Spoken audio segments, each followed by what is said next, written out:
দিয়ে যে গয়নাগুলো তৈরি করেছিলাম সেগুলো একটা একটা করে রং করে নেব, তা আপনাদের সাথে শেয়ার করব। এটা ছিল প্রথম সেই গয়না। এখানে আমি নয়নতারা ফুলগুলো আগে রং করে নিচ্ছিলাম। তো নয়নতারা ফুলগুলো একটু হালকা গোলাপি কালার দিয়ে নিয়েছি।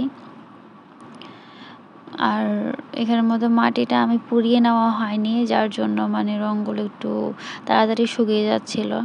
মাটিটা পুড়ালে হয়তো একটু সময় লাগতো, আর মাটিটা পুরানো হয়নি কারণ আমার এরকম একটা স্পেস ছিল না, তাই মাটিটা পুড়িয়ে নিতে পারিনি। তবে আসলে রঙটা খুবই সুন্দর লাগতেছিল, এত খারাপ দেখা যাচ্ছিল না। আর আমি সবগুলো মানে মাটির গয়নাতে আমি আগে নিচের পাটটা সাদা রং করে নিয়েছি, যেন মানে সাদা রং করলে রংটা মানে ফুটে ওঠে সুন্দর। এরপরে মাঝখানে আমি একটু হালকা গোলাপি কমলা কালার দিয়ে দিচ্ছিলাম। তো গোলাপের মাঝখানে কমলা কালার আর একটু হলুদ নয়নতারার মাঝখানে যে রেণুটা থাকে ওইটাই মানে দেখানোর চেষ্টা করতেছিলাম। তো আর আমি যে তুলিটা ব্যবহার করছিলাম সেটা আমি কলম দিয়ে নিজের হাতে তৈরি করে নিয়েছি, কেউ আবার কিছু মনে করবেন না। আস্তে আস্তে করে আমি রঙগুলো সম্পূর্ণ করে আপনাদের সাথে ভিডিও শেয়ার করব। অবশ্যই আপনারা আমার পেজটা ফলো দিয়ে রাখবেন, আমাকে ভালো ভালো কমেন্ট করে যাবেন, আমার পাশে থাকবেন। তো ছোট ছোট কাজ দিয়ে আপনাদের ভালোবাসা অর্জন করতে চাই। তো খুবই নিখুঁতভাবে আমি করার চেষ্টা করেছি। তো যেহেতু আমার আগের কোনো আইডিয়া নেই এই টেরাকোটার কাজ নিয়ে, আমি প্রথমবার ট্রাই করতেছি টেরাকোটার গয়না তৈরি। তো তাও ভিডিওতে দেখেছিলাম, ইউটিউবে দেখেছিলাম একটু করে, তো তাই ট্রাই করার চেষ্টা করতেছিলাম। আসলে ভালোই লাগতেছিল করতে। নিজের হাতের কোনো কিছু করা আসলে খুবই আনন্দের, তাই না? আমি সিম্পলভাবে করার চেষ্টা করতেছিলাম, এত গর্জিয়াস করিনি আমি এখানের মধ্যে। তো পাতাগুলো আমি জাস্ট সবুজ কালার দিয়ে নিচ্ছিলাম, একটু হালকা হলুদের সাথে মিক্স করে সবুজ কালারটা অ্যাড করে নিয়েছি। এখানে আমি ভিডিওটা একটু দ্রুত করে দিয়েছি যেন ভিডিওটা লং না হয়ে যায়। এর পরবর্তী ভিডিওগুলো আপনাদের সাথে ইনশাল্লাহ শেয়ার করব। আরও যেগুলো গয়নাগুলো তৈরি করেছি আপনারা হয়তো দেখেছেন, অনেকগুলো গয়না আমি তৈরি করে নিয়ে এসেছি। একটা একটা করে করে এখন রং করব শুধু। আর সম্পূর্ণ কাজই শেষ, শুধু রং করাগুলোই বাকি আছে। রং করবো এবং টার্সেল লাগাবো।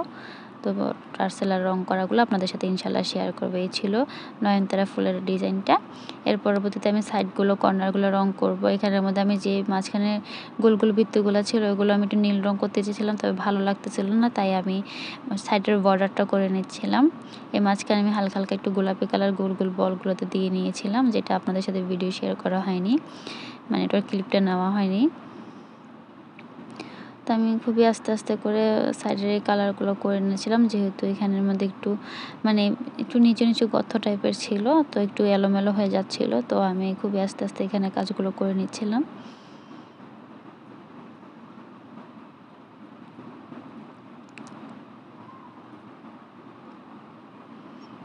আপনারাও ট্রাই করতে পারেন, এখানে তো কোনো খরচ নেই, শুধু মাটি। আর মাটি তো যেখানে সেখানে পাওয়া যায়, তাই না? খুবই সহজে আপনারা যদি নিজে হাতে করে কিছু তৈরি করে নিতে পারেন তাহলে তো কোনো কথাই নেই। একটু চেষ্টা করবেন, দেখবেন কিছু ক্রিয়েটিভ কোনো কিছু তৈরি করার জন্য। আর আনন্দই লাগে যখন নিজে কোনো কিছু করি। এরপরে যখন বর্ডারটা শেষ হয়ে গেল, এরপরে আমি একটু হলুদ রং দিয়ে দিচ্ছিলাম নিচের অংশে। তো এই পর্যায়ে আমি আমার মানে রংটা শেষ করেছি, আমি বেশি গর্জিয়াস করিনি। মাঝখানে আমি ভাবছিলাম সাদা না দিয়ে কালোটা দেব, তো দেখতেছিলাম এখানে নয়নতারাটা সাদা দিয়ে ভালো লাগতেছিল, তো আমি আর বাকি বেশি কিছু করিনি। এইখানের মধ্যে আমি টার্সেল লাগিয়ে নিয়েছি এবং গলাতে ব্যবহার করেছি। কেমন লাগেছে অবশ্যই ভিডিওটা কমেন্টে জানাবেন। আর নতুন নতুন ভিডিও পেতে অবশ্যই আমার পেজটি ফলো দিয়ে আমার পাশে থাকবেন। আসসালামু আলাইকুম সবাইকে।